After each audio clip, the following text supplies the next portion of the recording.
Is on and hearing us. Is that okay? Can you confirm if you hear us well?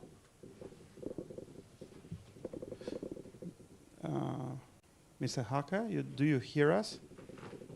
Yes, I can understand you. Maybe we can set the technical arrangement before we start. Is now okay with Mr. Goncharenko? Are you seeing and hearing us? Still no response. Can you make sure that we are in contact with Mr. Goncharenko? Complete contact, not only visual. They hear me, the technical people hear me. Mr. Goncharenko, are you hearing us? Apparently no.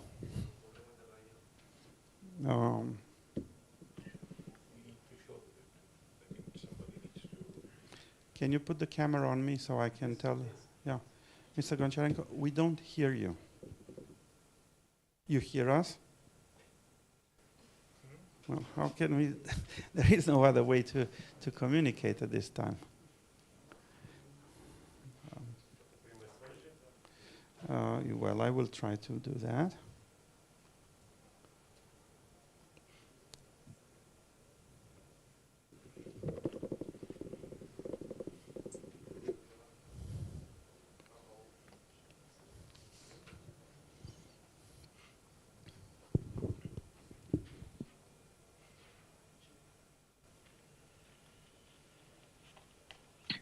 When are we going to start? Yeah. We have actually started. We just don't have the two panelists complete online with us.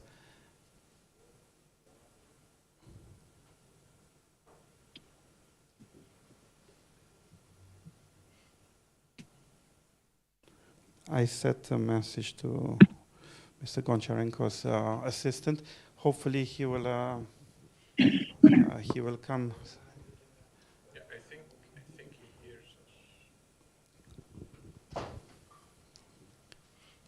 us. Ladies and gentlemen, distinguished audience, distinguished panelists, it is for me a great pleasure and privilege to chair this panel on migration challenges derived from the war in Ukraine.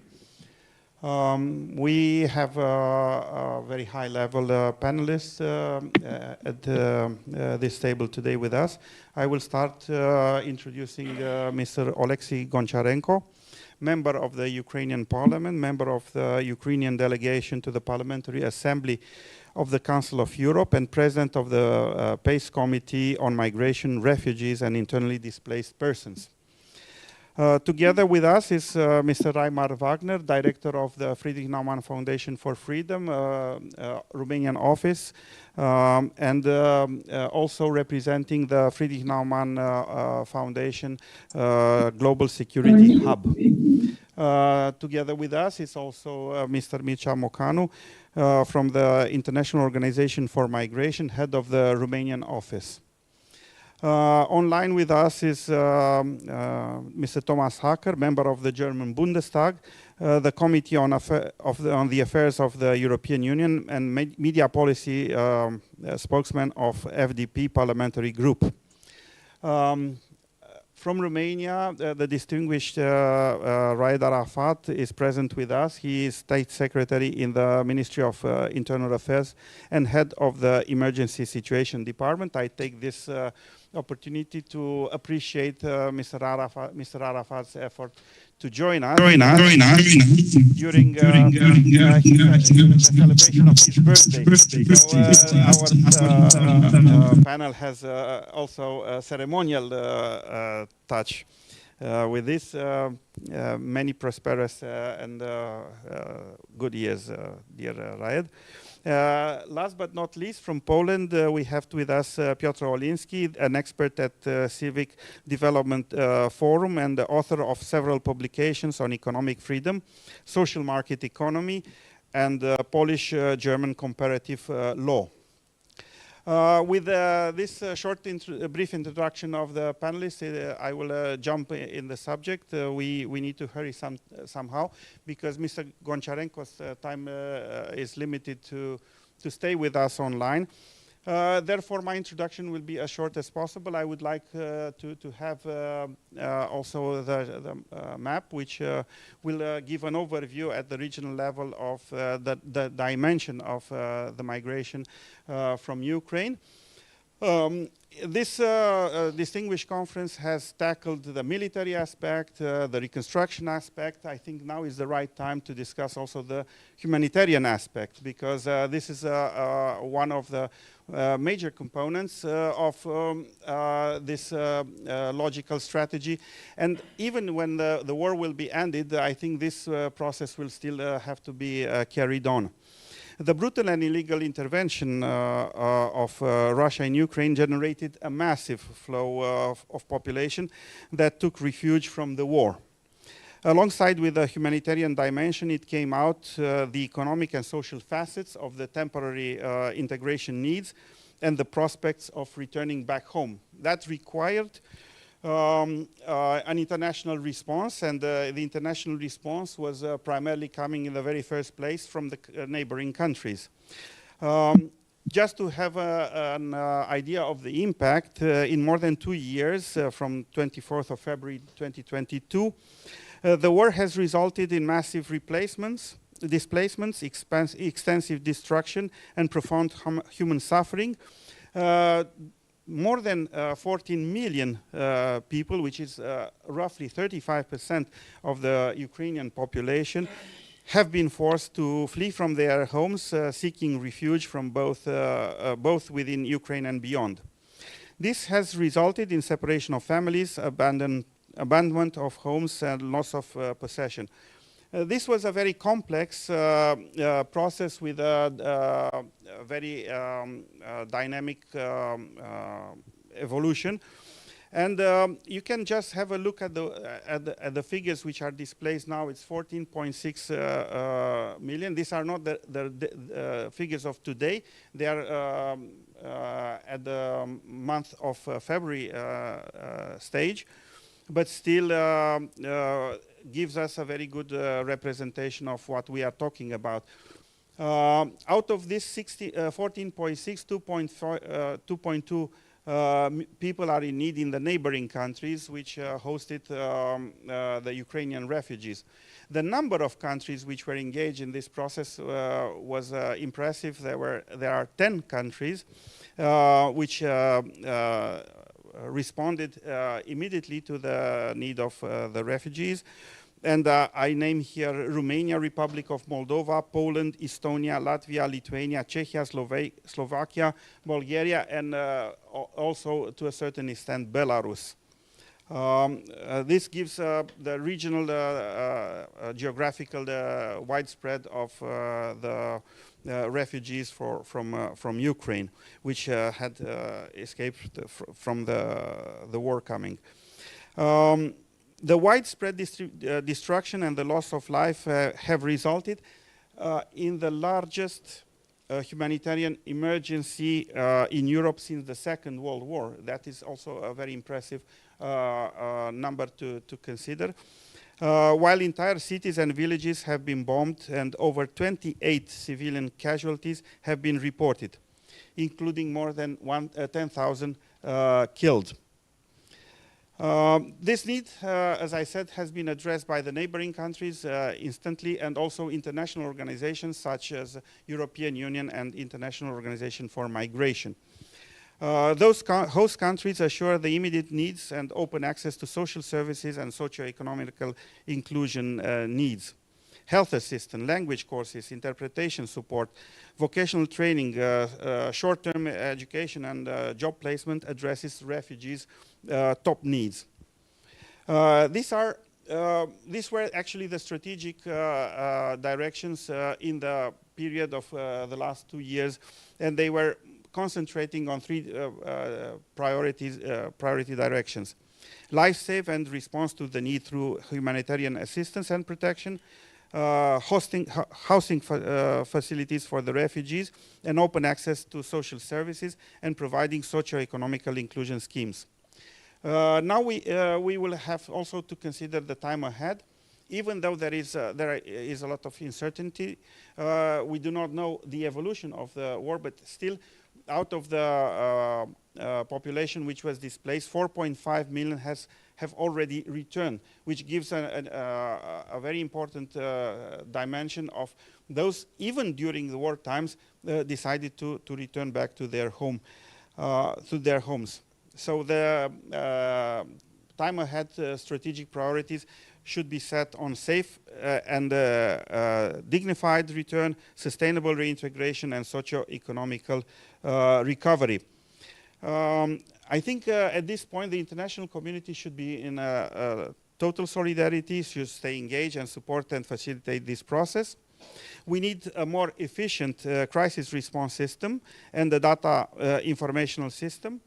And this process, we have to take from the very beginning the hypothesis it will be a long-term process, which has to be taken into consideration all the complex socio and economic aspects.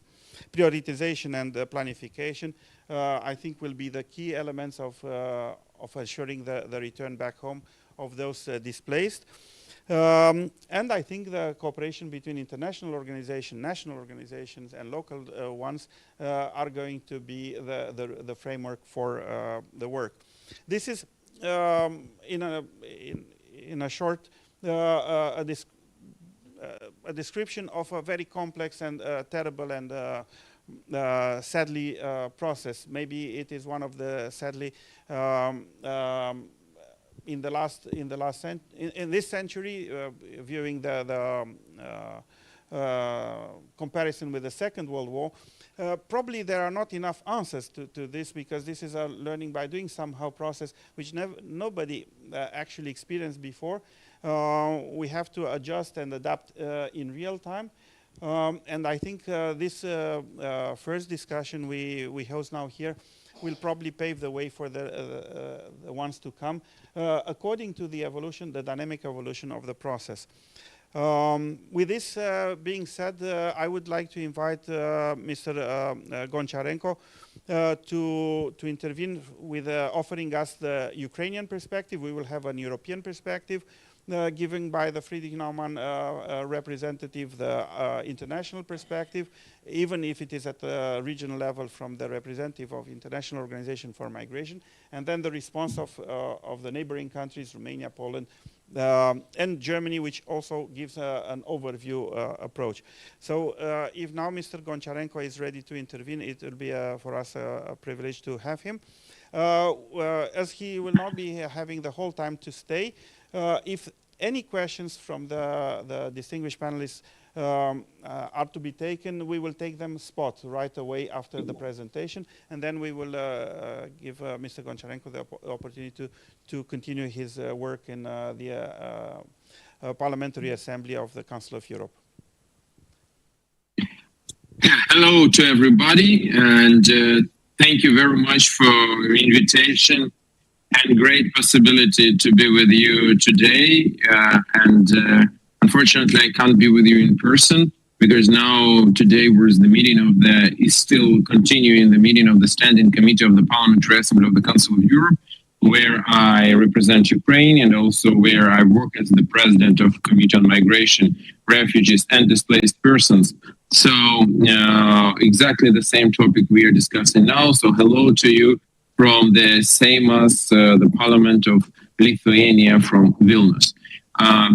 Yes, the migration challenges of the war in Ukraine is a very serious question, and it's about human tragedy. You know, when you're saying about 14 million people, it already sounds like statistics. And I don't want the situation be as it told us. One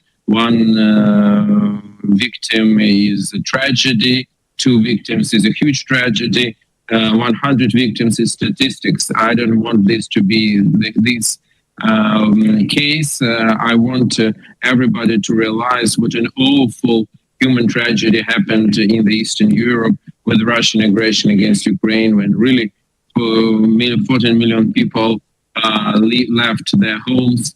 And what the great job is done by, first of all, Ukrainian civil society, Ukrainian people who hosts today, and by these displaced people, those who are internally displaced, that not all of them are abroad, but many of them are inside the country. And the state and the people of Ukraine are looking for possibilities to help these people as much as they can. But in any way, millions of people left the country, and now they are in neighboring and not only neighboring countries. And I would like to thank all the neighbors which supported us in this. I want to say thank you to Poland, Dziękuję bardzo. I want to say thank you to Czech Republic, to Germany, and to Romania, Mulțumesc to Romania for hosting, to Moldova, Romania, for hosting hundreds of thousands of Ukrainians who were looking not for just a better life, but just to save their lives. And thank you for doing this. And that was very important, and we will never forget it. But definitely also that has consequences not just on humanitarian level, but on strategical level too. And we should all realize that it was one of the aims of Putin and Russian Empire in this war to create also these waves of migrants in order to destabilize also the countries. They hoped that will destabilize the countries because they used this weaponry before. We know that Russia did a lot in order to create these waves of migrants from Syria, from North African countries to Europe, in order to destabilize Europe, and then used Russian propaganda by attacking these countries, by using migrants and in political purposes, threatening people of Europe by these migrants and so on. So that was a complex job done by Russian Federation in this direction. And definitely they wanted to do the same with Ukrainian refugees, but they failed. And that's because that was very important, because it's a common job of the countries which hosted Ukrainian refugees. Ukrainian refugees, by the way, we prefer to call them externally displaced people, because most of them, as you already told, are eager to come back home as soon as possible when the security will allow them. Many are doing it right now, not waiting till the end of the war. But that was a great common effort, both by Ukrainian externally displaced people and the nations and the people which hosted them. We showed our humanity and nothing else, all of us. And that was a very big victory in this war. We didn't give a possibility for Putin to divide us by this migration issue. We know that Russia wants to weaponize migration. We see what's happening on Finnish border. We know what Lukashenko did in Belarus. You mentioned Belarus. I think we already always, when we are mentioning Belarus, we should say that it is an occupied country. There is no independent Belarus today. It's occupied by Russian Federation. And we saw what was happening on Belarusian, Lithuanian, Belarusian, Polish border when Putin was trying to weaponize migration, and he continues to do this. We all need to be absolutely aware of this, and that was one of his aims. Then let us go to other challenges for which creates this war. Definitely, there are a lot of questions to social policy, and that was a very hard task for, first of all, neighboring to Ukraine countries, those who took the biggest burden from the beginning of invasion. Again, that's Poland, Germany, Czech Republic, Romania, Moldova, Lithuania, and others. Again, thanks to everybody. But that was a challenge, and still this is a challenge. Today we have a problem that some of Ukrainian externally displaced people are abroad already for more than 2 years, but there is no a long-term policy towards them, because they don't have a status which will give them possibility. You know that soon it will be the 3rd anniversary, unfortunately, of this war, and you know that Ukrainian displaced people and general displaced people can't be on a short-term programs for more than 3 years. So it's a time to a long-term solution and long-term answer to these crises in European countries. And it's time to create this policy, and this policy should be effective, and also it should value humanitarian prospect, because we already see in some countries when they are looking for ways to give possibility to stay in these countries, those who can work and be useful for economy of these countries, and to try to get rid, sorry to say like this, of those who are who can't work, for disabled or aged people, and those who can be considered as a burden to social system of these countries. That is something which I think is unacceptable, and we need to be fair here, and we need to show our values here. It's very important. One more thing is definitely what should be done to when we are speaking about tackling this migration challenge, what should be done now to prevent further escalation of this situation. We see that Russia is trying to attack Kharkiv, which is the 2nd biggest city of Ukraine, with a more than 1 million people population. Just imagine, just if this one city, if Russia will succeed to get closer to Kharkiv and will have a possibility to attack Kharkiv from artillery, how many more hundreds of thousands of people will look for a safer place to live. And in this case, we should realize that military support to Ukraine is not just the way to stop Russian invasion, but it's the way to prevent a further humanitarian crisis in Europe. And each Patriot system, which I hope our allies will give to Ukraine, will not only defend Ukrainian sky from Russian missiles, but it will also defend these countries from a new waves of migrants and refugees. So I want to address Romania, other countries which has Patriot systems, which has air defense, which today we don't know what they are guarding because in your skies, but we definitely know from what they can protect people in Ukrainian skies, to do this as soon as possible. One more thing which I don't understand, and I want to address this to you, when I'm speaking about air defense, I don't understand why air defense of such countries as Romania and Poland is not working on the border of these countries with Ukraine, creating a kind of a safe zone inside Ukraine too. Why Russian drones are allowed to enter Romanian airspace, and we know not one example when they fall on Romanian soil. We remember when in Poland, Russian missile entered the Polish airspace, and then Polish Minister of Defense came saying it was just 40 seconds in our airspace. So we saw that it's coming back to Ukraine, so it's normal.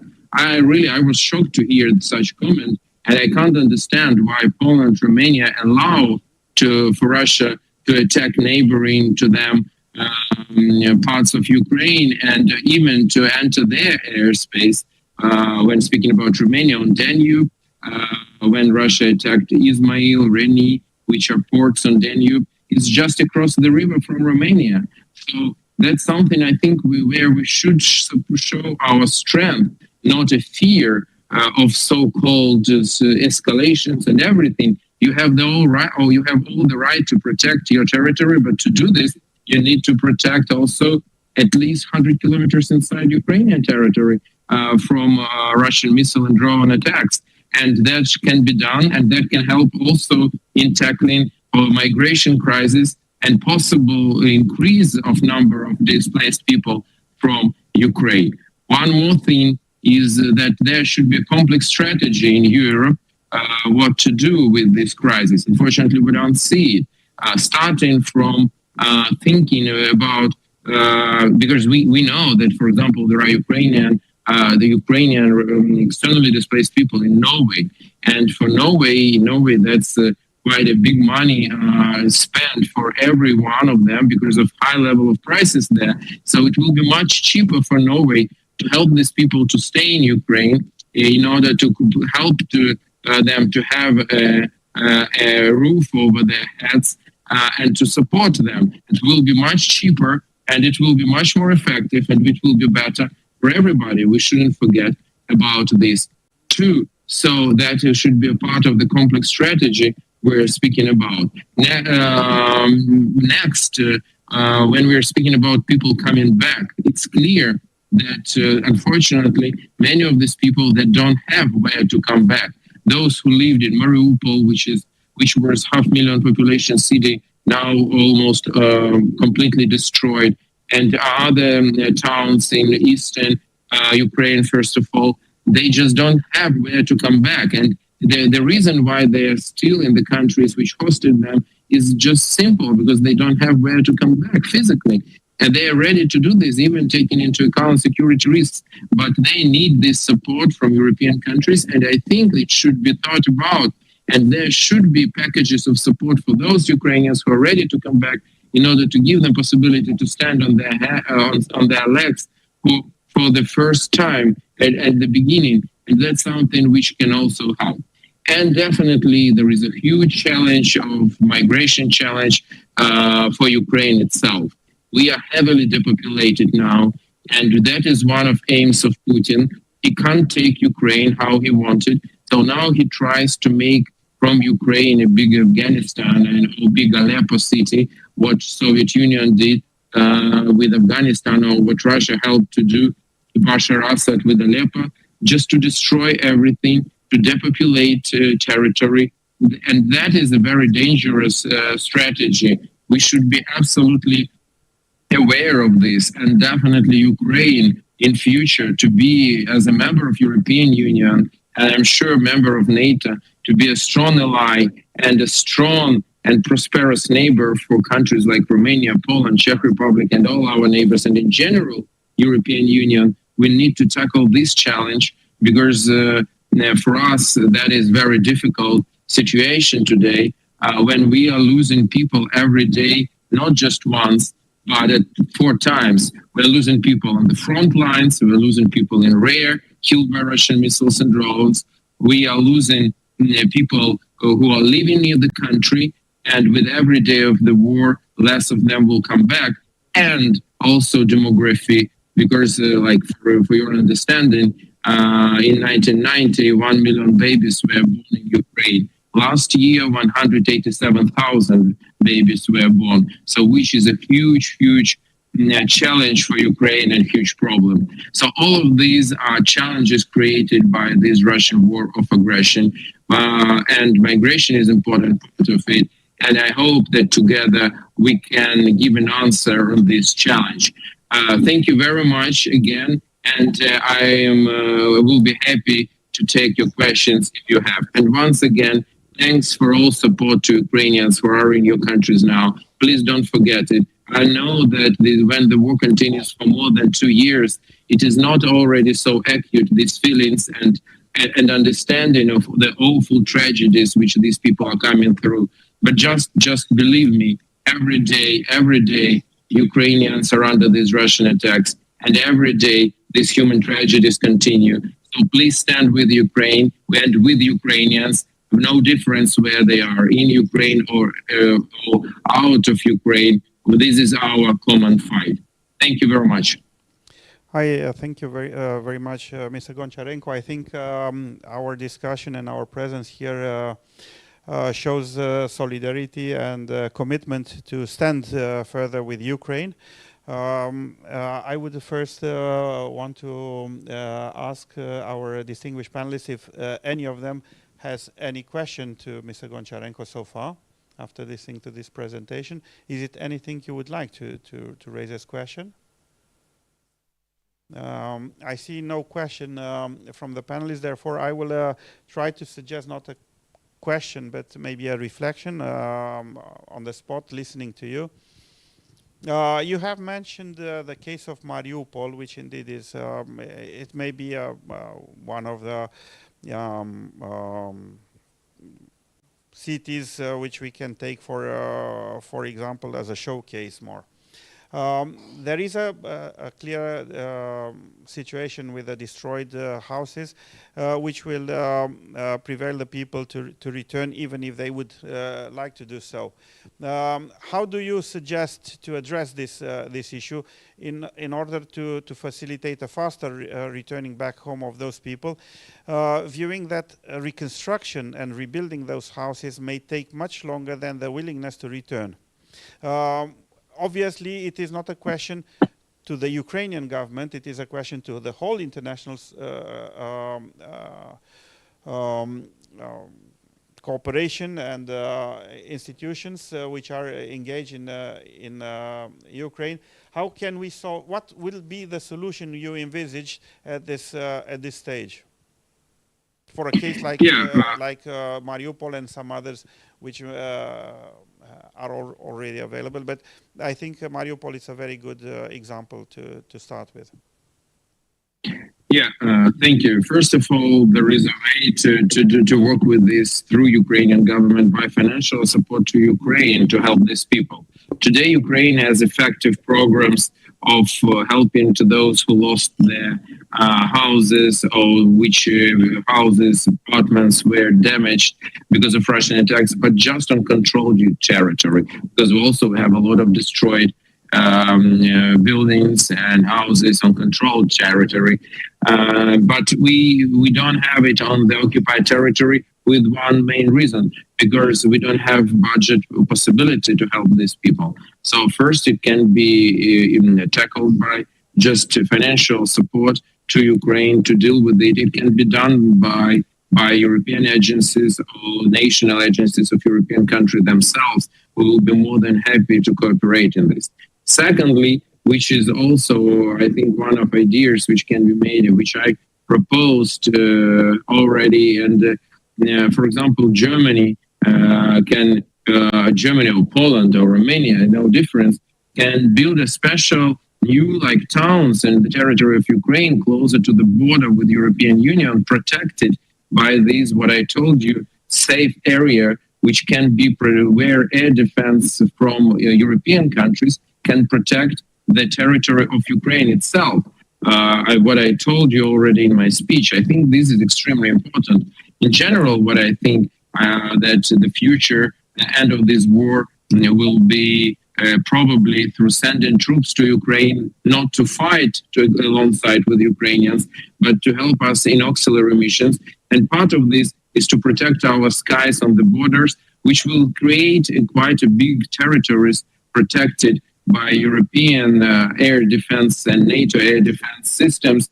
And with these territories, and new towns can be built, and that will be also a great symbol of our friendship for future. Just imagine a small town built by Germany, for example, with all streets named after Mozart, Beethoven, Goethe, and with the same such name, where 10 or 20 or 30,000 of people will come back from Germany to live in this town, understanding that it was done by German government for these people. And that can be a big project, which is absolutely real to organize. The only question is political will. Thank you so much, Mr. Goncharenko. I think we can move now to the next panelist. May I thank you? May I thank you at the end of my intervention. Thank you again, organizers of conference, for inviting me. Thanks again for standing with Ukraine. And I want also to tell you that on June 14-15, we will make Black Sea Security Forum in Odessa too. So please, those who are interested, you can reach us through organizers of Black Sea and Balkan Security Forum. We'll be more than happy to host you in Odessa in order to discuss all these issues immediately on the place in the capital of the Black Sea, which is Odessa, the biggest city on the Black Sea shore, the biggest harbors of the Black Sea shore, one of the biggest agricultural harbors of the world. Together, we need to discuss these issues, to find solutions, and to give an answer to awful war of aggression, and in general, to Russian, and not only Russian, but excess of chaos attack on world order. We need to win in this war. Thank you very much for this kind invitation. Thank you for being with us today. We assure you of our support, and we move now to the representative of the Friedrich Naumann Foundation, Mr. Ivar Wagner, which will give us the European overview of from the security hub, the global security hub of the foundation in Brussels. Yes, indeed. We are a global foundation in 60 countries, and we are tackling also global topics. So we have in Washington World and Globalization Hub, we have the Human Rights Hub in Geneva, we have an Innovation Hub in Taipei, and you mentioned it, our Security Hub is in Brussels. It's sequential. Our sub-regional office in Madrid initiated in 2020 migration policy group. And this migration policy group has already published in 23 many policy papers, and I tried on coordinating EU external action, on EU migration policy making, or the last one was Lebanon on the EU migration roadmap. Lebanon will be one of the new migration crisis. So I try to summarize, because I'm not really home in the topic, because Jeroen, my colleague, is not here. In a 5 minutes read our key findings of our policy papers. And of course, migration is among the most pressing topics on the international agenda today. Worldwide, we had impressive numbers, but now 300 million people live outside their home country. And it is estimated that 65 million people have been displaced by violence and forced to choose irregular pathway of migration. 20 million of them are refugees. It is a global challenge that does not bypass any continent. In recent years, Europe had to face the most severe migratory emergency since VV2. Large movements of refugees and migrants affect the entire EU and all its member states. Nonetheless, some political leaders have refused to see it as a common concern, clearing themselves of responsibilities for the future of Europe. Short-sighted, often cynical politicians have blamed for this crisis their counterparts in other regions of Europe, building new conflicts between states and people. More especially, Eastern Europeans became opposed to Southern Europeans and vice versa. Eastern Europe did not understand what was happening in the Mediterranean, why they should contribute to finding a solution for crisis that was taking place on idyllic islands, why they should host people invited by Western and Northern European governments. In turn, Southern Europeans did not understand why they should listen to these nations on the eastern frontier, why they should pay attention to the faraway border of Belarus and orders coming from Moscow. The lack of communication and solidarity resulted with deepening divisions and increased costs. The later ones were not only purely financial, but foremost political and from the area of security. Without common response, the EU became vulnerable to its internal and external enemies. Not only all kinds of dictators and warlords could hit the EU using people who desperately wanted to come to Europe, but also anti-European, anti-liberal and anti-democratic forces within member states grew in strength. Encouraged by lack of European solidarity and coordination during the crisis, enemies of the European integration gained a greater foothold. Extremist parties and right-wing populists won seats in parliaments all over Europe and formed governments in the past in Poland, now Hungary and Italy.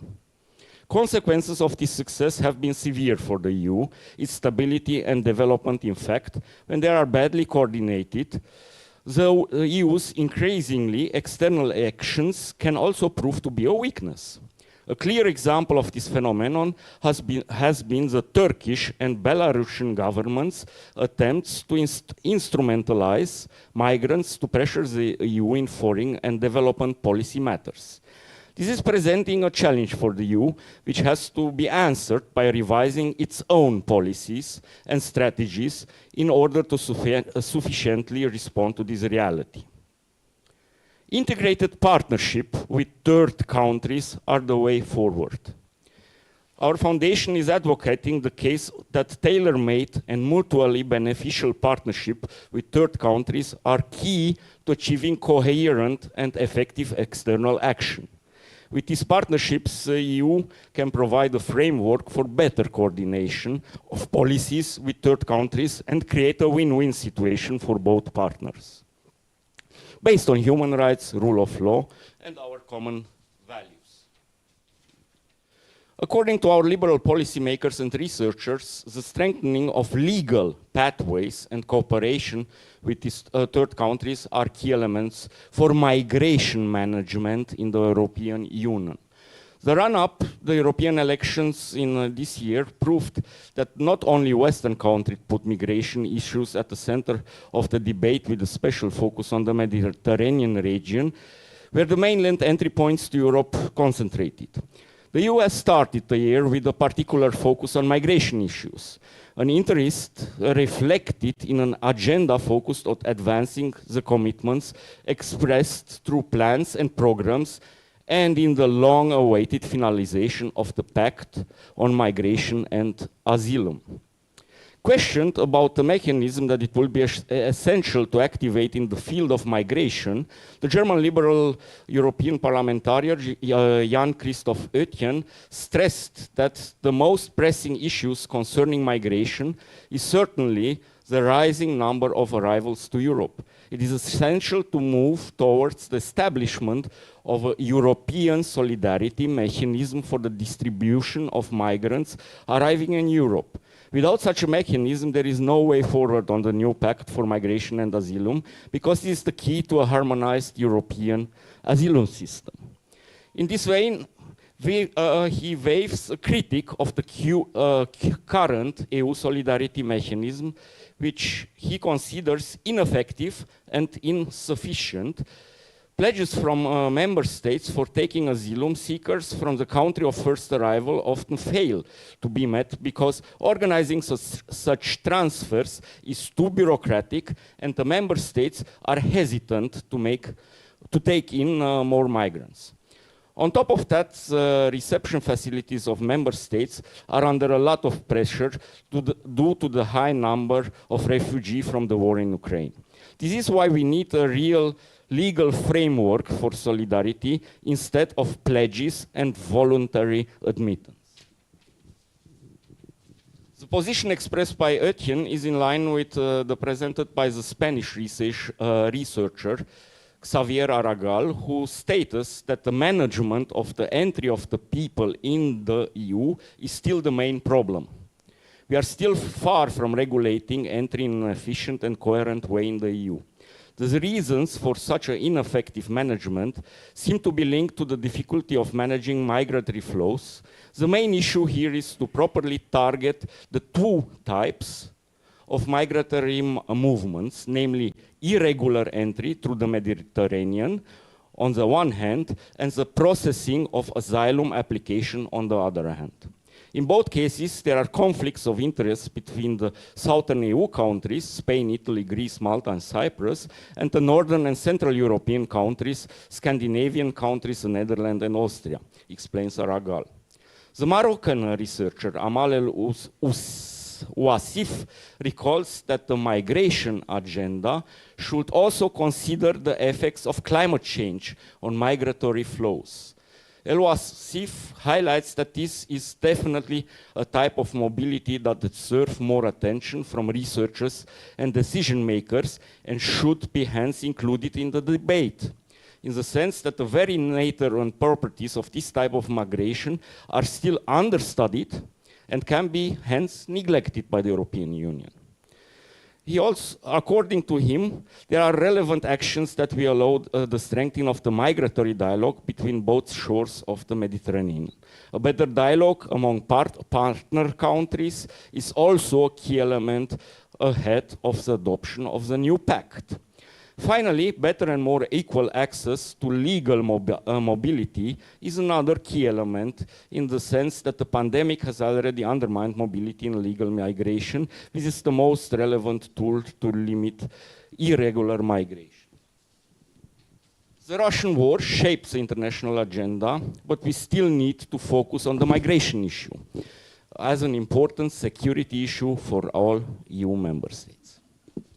Well, thank you so much. I think to extract the two key elements, cooperation is one of them, and solidarity. I think this, yeah, these two, I think, are also paving the way to the IOM approach. I think it is also going to underline the same parameters of action towards Ukraine.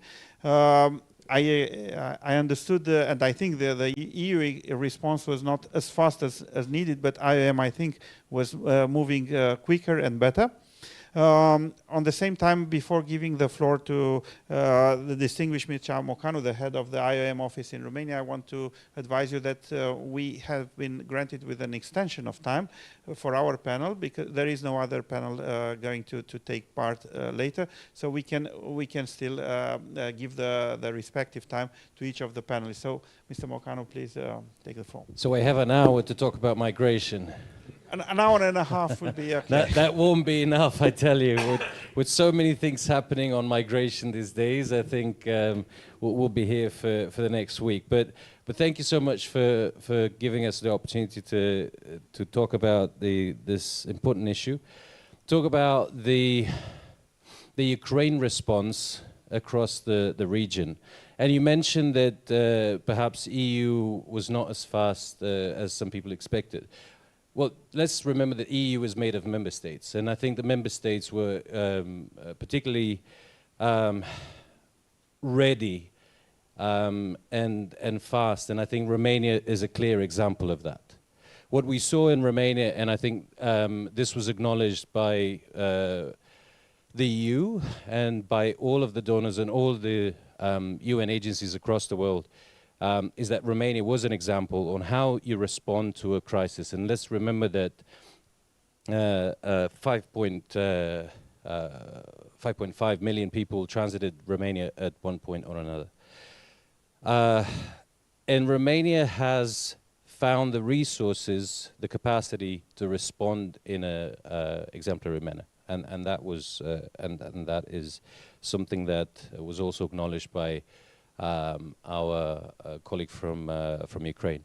Now, if we look at the region, I think the 10 member states, the 10 neighboring countries that border Ukraine, have also responded in their own ways to the needs of Ukrainians. And I think the word that I would describe looking at the last 2.5 years is flexibility, is adaptability to the needs in the respective countries. Because because the Ukrainians that crossed had certain needs in Moldova, and they had certain needs in Estonia.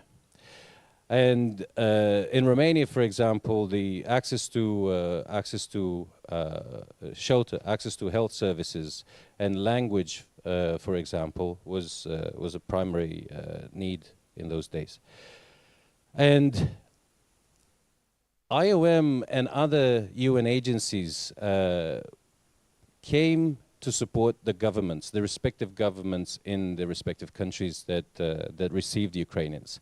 And that was to complement the needs of the local governments, the local authorities, to come with the knowledge, with the expertise, but also with the resources that would complement. And I want to emphasize the word complement. This was a clear example, and it was a beautiful example of cooperation and support where the government needed help and asked for help. because this was all of the countries that we talk about, the neighboring countries, they're functioning, they have functioning governments, they have functioning structures, and they have done themselves a beautiful job. And the international organizations were just there to complement the needs in specific areas. Now, most of the international organizations and the governments have made plans for the next 3 years when it comes to the Ukraine response. And I think that the plans, if we are to look at the plans that we made, they fall under 3 categories, and they have 3 objectives. And the first objective is to continue to support the immediate response, and that is transportation, that is immediate relief, that is immediate assistance for those that flee the affected areas. Second is integration, or inclusion rather, of those Ukrainians that are in one of those 10 countries, neighboring countries, or across the EU. Remember, 32 million crossings since 2022, since the beginning of the war. 32 million crossings and 6 million people still in the European Union. Now, they have needs, they need to access health services, education, they need to access employment, and that is what the second priority of many international organizations is. And again, that is to come in and complement the needs and the actions taken by the member states. And third priority is to look in the future and to look at the reconstruction process. And I think if we talk about the neighboring countries, these countries are well positioned to respond to the reconstruction process because geographically they're well placed to intervene, to provide capacity building for local authorities, for central authorities, but also reconstruction itself. And that can start with the Ukrainians that are already in the neighboring countries by increasing their capacity, by increasing their skills. Let's remember that Ukraine also has expectations to join the European Union. And that is a lengthy process, as Romania would know it. And that process can start before the end of the war with the people that are outside Ukraine, with the people that are in Ukraine. And that is something that those are actions that we can and will do as part of our third objective. So overall, I think migration will continue to play a role in a country like Romania, but in the EU, because the EU is an attractive place, and the more attractive we make it for us, for Europeans, the more attractive it will be for other countries that are not as fortunate to live in a well-developed, in a thriving environment, and they have serious economic or security needs in other parts of the world, and they will continue to find Europe as a good area, good country, good union for destination. But that's not to say that we cannot develop programs and initiatives that are inclusive of migration. And as my predecessors mentioned, regular pathways is one of the ways to move forward, and that is a win-win that we have seen it to work in the context of Ukraine. I will stop here, and I'm happy to take. Well, any questions. thank you so much. That was a very impressive presentation. As time is pressing us somehow, I would like to move from Bucharest to Germany. I don't know exactly in what city Mr. Hacker is at this very moment, but what we know, he will bring us the perspective of the German Bundestag and the German authorities. So, Mr. Hacker, please, floor is yours. Hello, good afternoon to Bucharest from the small city of Bayreuth, which is in the northern part of Bavaria. We call it Franconia. Do you? Please, you have the floor for your intervention. Okay, because I saw some movements on the panel, therefore I thought maybe you do not understand me. But thank you very much for inviting me, and I hope maybe next time I will be there in person as well. But modern technique enables me to take part in your panel and give maybe the German point of views. We've heard earlier that many of the neighboring countries of the Ukraine were very soon helpful and gave home and helped to millions of Ukrainians that had to fly after the whole-scale attack of Russia on the Ukraine, and Germany as well was this in this league. And until now, we have around 1.3 million refugees from the Ukraine living here in Germany, many of them for more than 2 years now. And over the years, we tried to establish not only help to Ukraine itself, but also help to those people living here, giving them not only shelter, but also education, giving them language training courses. And over the years, and especially in the last month, we try to integrate them into our workforce, because we fear that the conflict will stay on for quite a while ahead of us. And the people living here not only need to have shelter, but also have to have a perspective. And therefore, our labor force in Germany is extremely welcome and needed. And we try to integrate those people, especially women, into the work market.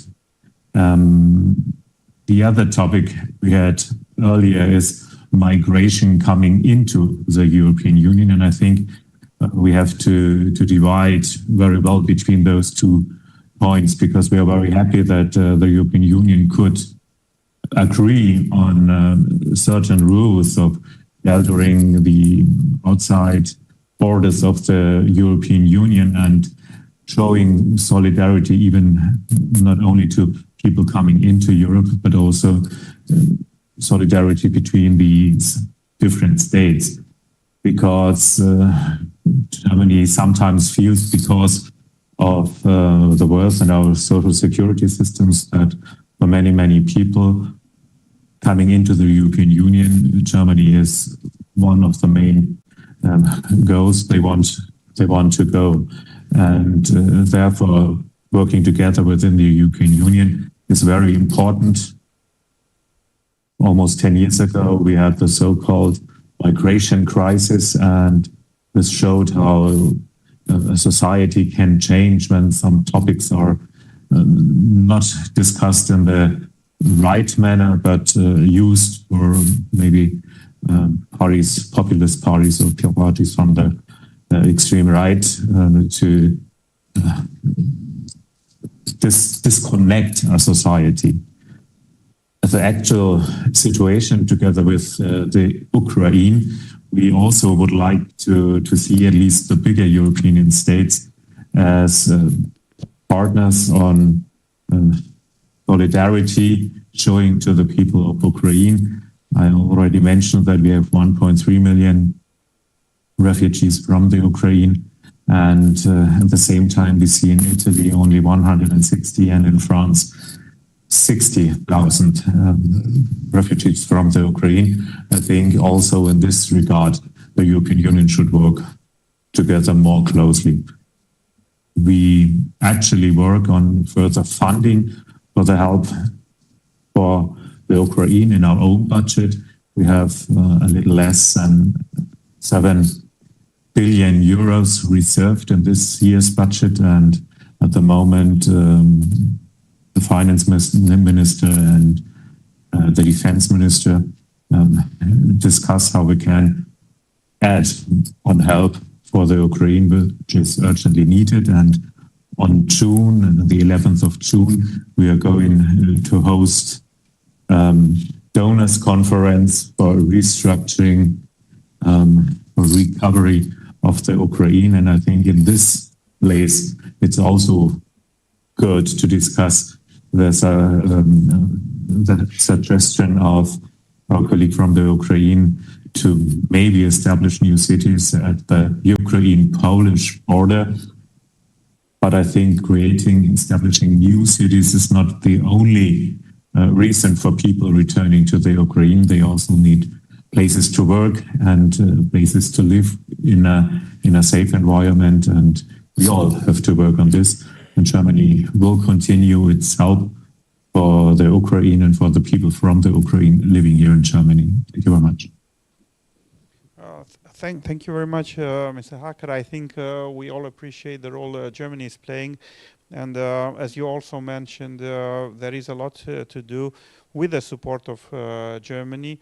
Maybe not in the immediate humanitarian assistance, but in what respects the reconstruction and the capacity to bring back the people and offer them the same living conditions as before.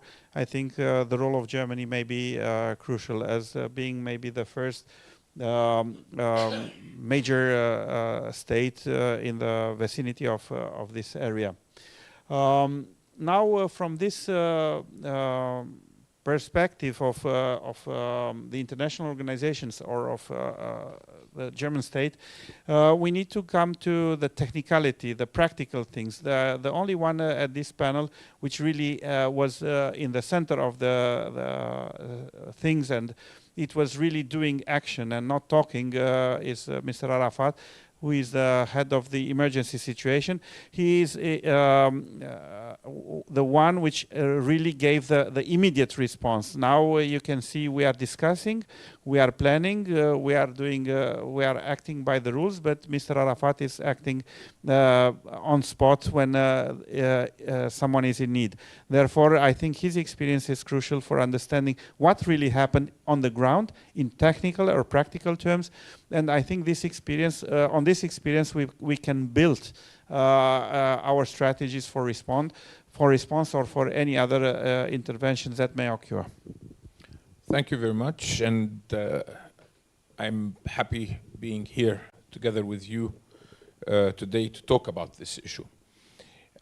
When we talk about migration, we're talking about human beings, and when we look at what happened in the Ukrainian situation and caused by the Russian aggression, we need to understand the difference between such a situation when you are a neighboring country and between migration when people are coming and passing through several countries to get to you. And when you have a war at your borders, you will have an immediate rush of migrants to seek support and safety, which means you have an emergency, you have an immediate emergency. This is what we faced in February 2022. An immediate emergency, which grew very fast, which was unexpected. We didn't wait for it. But luckily, we were prepared as civil protection in Romania to respond. And the reason is that we invested in the last 3 or 4 years before the aggression which took place over Ukraine. We prepared ourselves for mass movement of population for other reasons. We were thinking of floods, we were thinking of other things. We never thought we will have a war on our borders, and we never thought we will have millions of people, hundreds of thousands, coming through several border points and wanting to come in without papers, without, many of them without their passports or their IDs, and mainly children and women, which is a very peculiar issue here. So what we did in Romania, our immediate response was in the first nearly 30 hours, 36 hours, we built 13 transition centers with the civil protection using what we had. And the idea was the transition centers are not meant to keep people there more than 48 hours.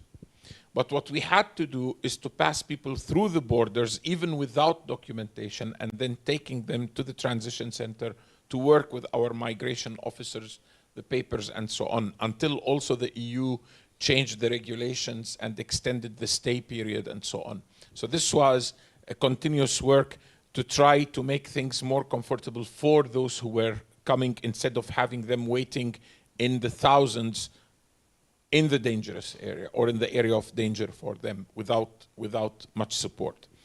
So what I can say that Romania very fast built up a whole of society approach. We had individuals going to the borders to help. We had NGOs, local authorities. Then, of course, the national authorities, the civil protection, which took over completely the coordination of the response, and very fast. And slowly but fast, we had the international organizations coming into Romania. Some of them were already in Romania, like the IOM, but we had the UNHCR and others building up their structures in Romania. And one of the things that we learned, and they learned, is that it's very different than the areas where there is no government or where there is no strong government. Here, the coordination stayed in the hands of the Romanian authorities.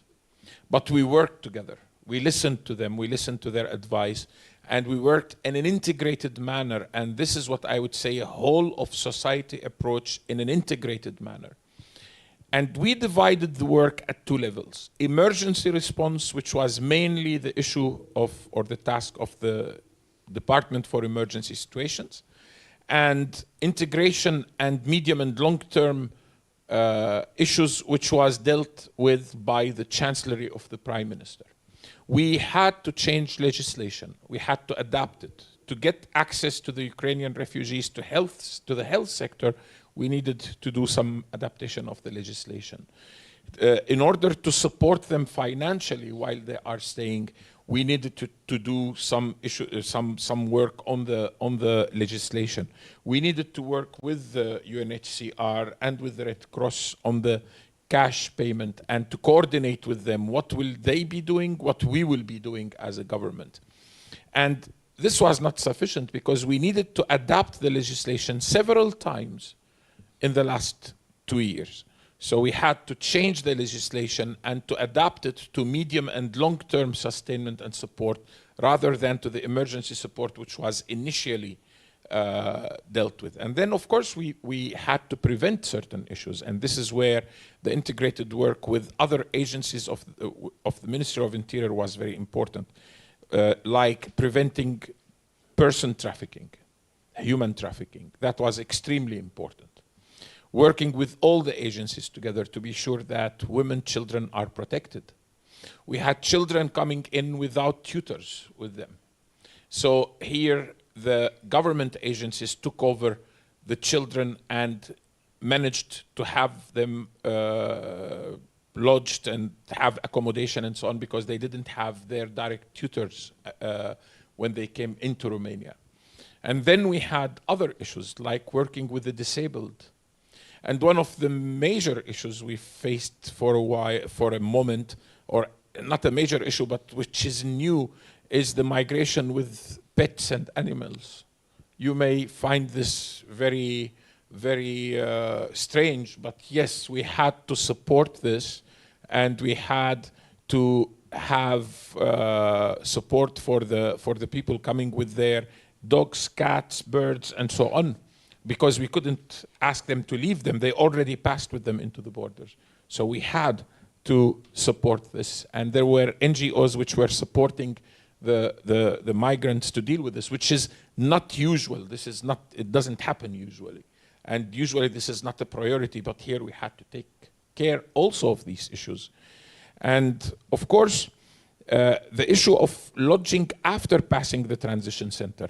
We had to work with IOM, for example, to support Moldova and to create a green corridor between the Ukrainian-Moldovan borders and the Romanian-Moldovan borders so that they don't have to stop twice for paperwork and to pass through Moldova without having paperwork on the Moldovan borders with Ukraine, and the paperwork would be done only in Romania. That was a major support also to take the pressure off Moldova. And then we worked with the EU, with the European Civil Protection Mechanism. We created one of 3 hubs for support to Ukraine, for civilian support to Ukraine. One hub in Romania, one hub in Poland, and one hub in Slovakia. And I can tell you that Romania's hub passed huge amounts of aid coming through European countries. And I have the list of it, but I'm not going to read the list or so on. But what I would say that thousands of tons of aid passed by trucks and so on. I would just give the example of France coming with a big ship to Constanza, bringing in even construction elements and so on, and passing them through the hub to Ukraine. But many European countries did the support through one of the 3 hubs, and each one used the nearest hub to them, which was very normal. But we also helped the support coming from countries that are not in the EU. We received a lot of support. You can imagine over 11,000 Indian students were evacuated from Ukraine and passed through Romania. And there was an air bridge, which very few people talked about.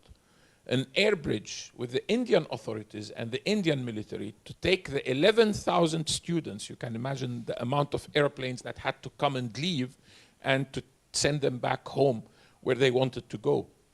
And of course, we had a lot of issues, not with the Ukrainian migrants, but with those who were coming to seek safety, but who were not Ukrainians. They were living in Ukraine temporarily. They were students, and we needed to look also at the legal issues regarding those categories and support them once they arrived to Romania. So my conclusion is we need to be prepared for the unforeseen. We need to think of the unthinkable. If we would have talked about this in 2020, that we need also to prepare for such a crisis, everybody would have said, you're crazy, such a thing will never happen. It happened. It means you need to be prepared, and you need to be prepared even if it seems unplausible that it will happen. And we need to prepare and take into consideration that the government alone cannot do it. We need to work with the civil society. We need to work with the international community. We need to work with the UN. We need to work with the EU. We need to work with organizations coming from the US, which were also very active. And as a country, as a host nation, because we are a host nation from this point of view, we have responsibilities. And those responsibilities have to be very clear, and we have to be very open to support everyone who wants to help. Otherwise, you will have a jungle growing in your country with everyone coming to do something and nobody knowing what the other is doing. You need to have an integrated coordination. You need to have what we call it the single coordination concept. So when this is the last thing what I will say, so that you understand how we did the coordination. We were going through the pandemic, and we had our national coordination center, because the pandemic in Romania was operationally coordinated at a national level, and it was also the Department for Emergency Situations doing this coordination. For 2 weeks, the coordination of the pandemic, which was ending, went in parallel with the coordination of the refugee reaction or the refugee emergency response from our point of view. At a certain moment, we hosted in our coordination center representatives from the UN, from the UNHCR to deal with all UN agencies, representatives from the Red Cross, representatives from the Romanian NGOs. We invited them to be with us in the center, and we opened what we call a platform, a Teams platform, where we invited them all every Sunday initially, and then it moved to every Tuesday evening to have an open meeting so that everybody can go in and say what they need, what issues they are having, what problems they are having, and mainly this was open to NGOs. And I can tell you that since February 2022 until now, this platform is going. And every Tuesday at 2000, there is a meeting which is run by someone from our department, by one of our colleagues, Mihai Lupu, and that hosts people from IOM, UNHCR, other agencies, Romanian agencies, to answer the questions that are put to us by the NGOs. And it is functioning continuously without interruption. The last meeting they had last week, they had 16 organizations on it. But at the beginning, we sometimes had 400 organizations on it. So you can imagine this work was huge, tremendous work, which we gathered all these learned lessons to have them for the future, and we are sharing them with everyone. So integrated response involving the civil society, working with everybody who wants to help, involving the private sector in the support and in the help, and preparing beforehand. I think these are the keys to succeed in such situations, which are creating immediate emergencies from neighboring countries. And I'm happy to answer any questions. Thank you. Yeah. Thank you so much. I was expecting to having a technical presentation from you, but listening, I realized how huge is the problem. I was not viewing all these elements, and what impressed me more was that beside technicality, you used the human touch. That was never discussed, and I appreciate that you mentioned in several points that human dimension of the problem. We discuss about institution cooperation, we discuss about mechanism, we discuss about money, about bricks, stones, steel.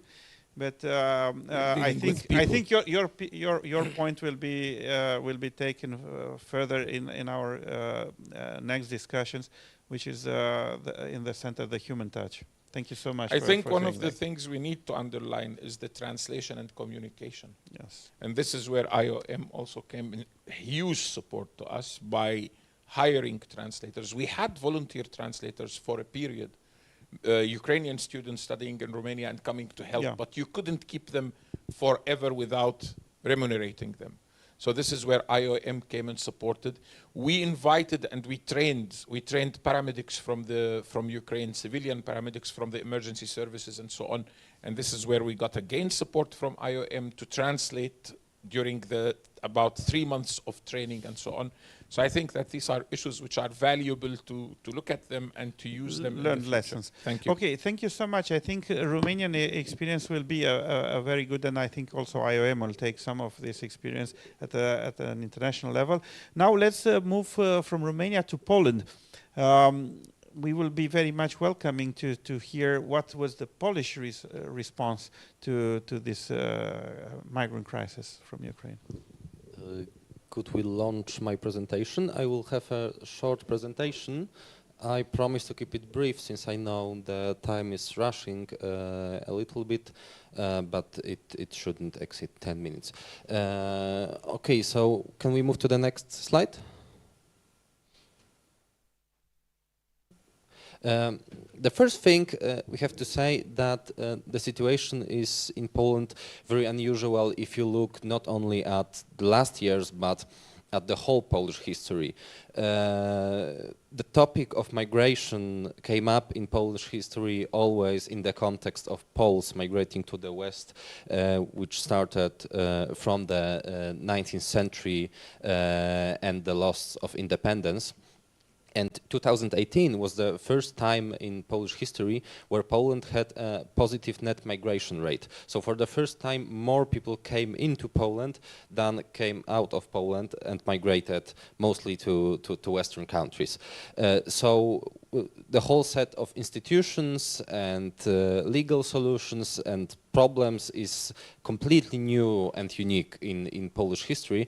Now, as I think of it, it's a little bit similar to the German case where you had an economic miracle in the beginning of the 50s with Ludwig Erhard, and then in the 60s you have the Gastarbeiter program. It's a similar dynamics with economic wonder in the 90s, and now searching for labor forces outside of the country. This corresponds to the demographic challenges of Poland. The number of Poles has shrinked, and what deepens this problem is that in 2016 the Polish government decided to lower the retirement age, which deepened the problem.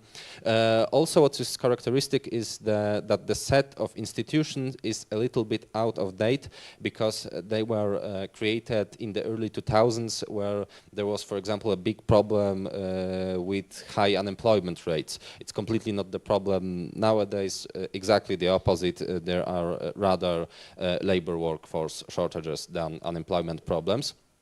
And the migrants that came to Poland are mostly from Ukraine, Belarus, Georgia, Moldova, some smaller amounts of Russian and some smaller amounts of Asian migrations, but these are really mostly Ukrainians and Belarusians. So the Polish legal framework for migration in overview, I will keep this very brief. I know it's boring. These are the Law on Foreigners Act, the Employment Promotion and Labor Markets Institution Act, and a special act that came up in 2020 on assistance to the citizens of Ukraine in connection with the armed conflict on the territory of that country. And what has to be said, since this process is new and pretty dynamic, there were new legal solutions and regulations implemented every 3-4 years, which were separately seen good solutions because they made easier to hire foreigners. But when you look at the system as a whole, it created a system that has a lot of parallel solutions for different groups and a lot of loopholes, and it's generally very complex and hard to understand. We have different regulations for EU citizens, for Ukrainians, for the group of Armenians, Belarusians, Georgians and Moldovans, and for other migrants. What needs to be said in this place, we talked a lot about the human dimension, and of course this presentation is kept in such a strict legal manner, but we have to mention the first day after the Russian aggression in 2022. I think when it comes to social situations, it was maybe the most amazing one I've experienced in my life, because there were people coming from all over the country. I've experienced this in Warsaw, so with the largest flow of migrants, and just private individuals kept inviting Ukrainians to their homes, giving them food. It was a situation when one friend hosted 2 Ukrainian families in his home, another friend another family, another friend was at the railway station providing aid to the Ukrainians. So this was a very amazing situation with. And it was very bottom down. It was a spontaneous reaction of the Polish people, completely apart from the legal regulations. So when it comes to hiring migrants in Poland, the basic procedure is that to hire a migrant, the migrant has to have a legal residence title, and the employer has to grant a work permit. But I don't know if this can be nowadays described as a basic procedure, because there's so many different systems. Like, for example, for the Ukrainians, the residence title is granted by law, by the special law from 2022, so it has not to be obtained. Armenians, Belarusians, Georgians, Moldovans can be hired in a statement procedure. This means the employee has just to issue a statement that he is hiring that groups of foreigners to the local work office. And there are other exemptions, like, for example, the now suspended, but for a long time very successful Poland Business Harbor visa program, which also allowed to pass the basic procedure. So the system is overall very liberal and open, but there are many institutional problems. For example, that's the first thing. I think the very long proceedings to obtain a residence permit, they should be tackled to maximum 90 days. When this was researched by the Polish authorities, how long does it take in reality? It could take to nearly 300 days, so really a long time, and the administration is maybe not so really ready. There is a series of problems when it comes to regulated professions.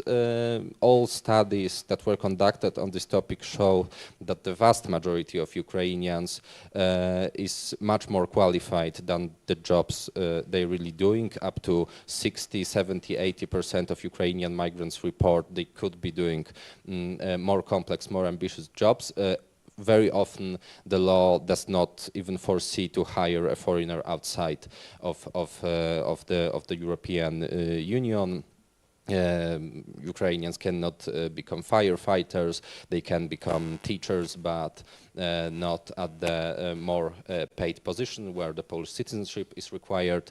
And overall, there are 355, as far as I remember, regulated professions, so a pretty high number compared to other EU countries, so this is also a big problem. And also the problem of legal insecurity. The permit title is granted by the special law, but it is temporary. It lasted for a year, then it was extended, and now the permit title for Ukrainians lasts till June this year. I assume it will be extended because it would be a huge problem to grant all these permits, but there's no political decision. But this all creates a situation where the Polish labor market is prepared to integrate migrants on a very short term and does not grant perspectives of legal safety for a longer stay than a few months. And this can be seen at the Eurostat data, where at the end of 2022, Poland recorded the highest share of residence permits with a validity period of 6 to 11 months from all the EU countries. So to summarize it briefly, Poland had a very great increase in migrants, especially after 2022. It is said there around, at this moment, 1.5 million Ukrainians, but these statistics can differ. But the whole legal system creates some problems because it is prepared rather for short-term migrants with the intent of short period work in Poland and not a larger stay. Well, thank you so much. It was interesting to hear more about this migration situation in Poland. We are about to end our panel. Maybe just one question is still working. Can we have one more minute for one question from the public? Is there anybody who has a question? I have a short question. Thank you. It's for all of us.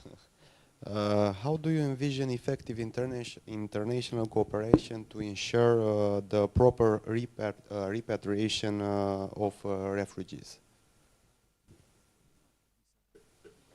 I think everybody can feel. Maybe we can start with Mr. Mohano. I think international cooperation.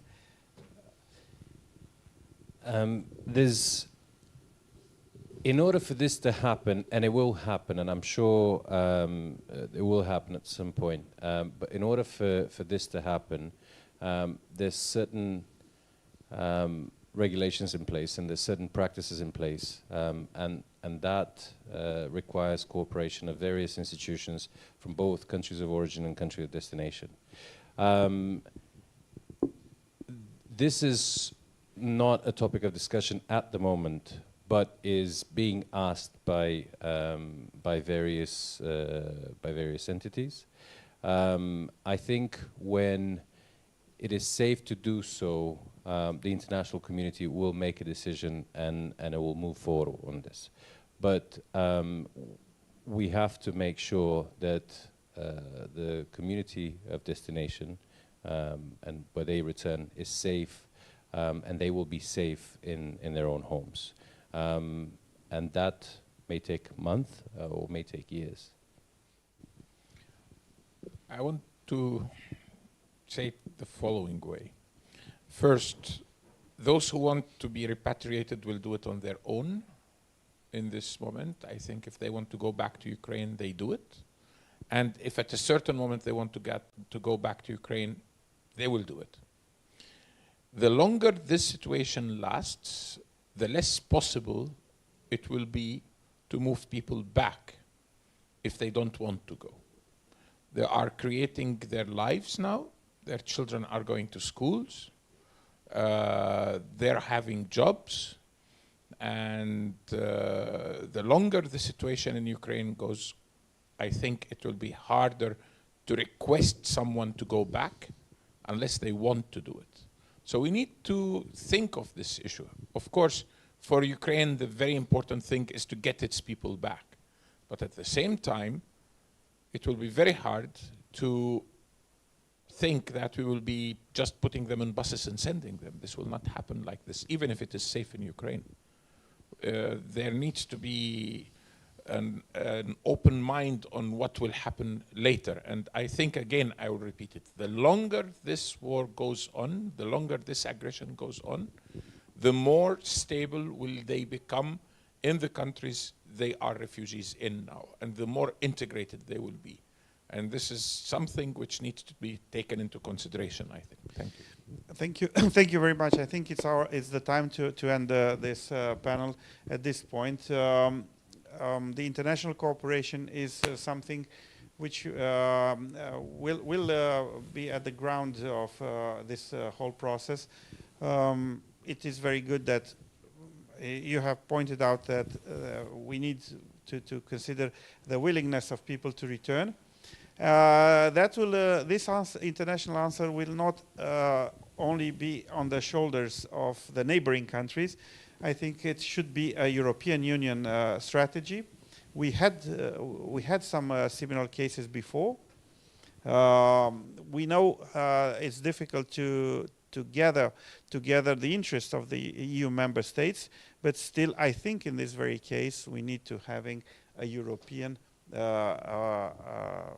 response, common response, with the support of the IAM, but IAM is not doing this phase, but at this point, a EU has to intervene. I just want to add, the first step would be to start rebuilding and giving them somewhere to go back to. Because those who don't have their homes anymore, they will need somewhere to go back to. So this is, I think, the first thing we need to think of. Thank you. I'm afraid we need to stop here. This topic is too large to get in 1.5 hours, which we've had at disposal. What I want to leave you with is an invitation to go further and deepen our discussions, maybe under the auspices of the Institute for Migration Policies.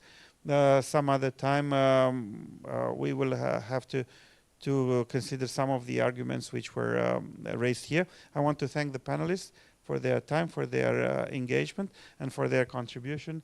And good luck to everybody in this challenging work.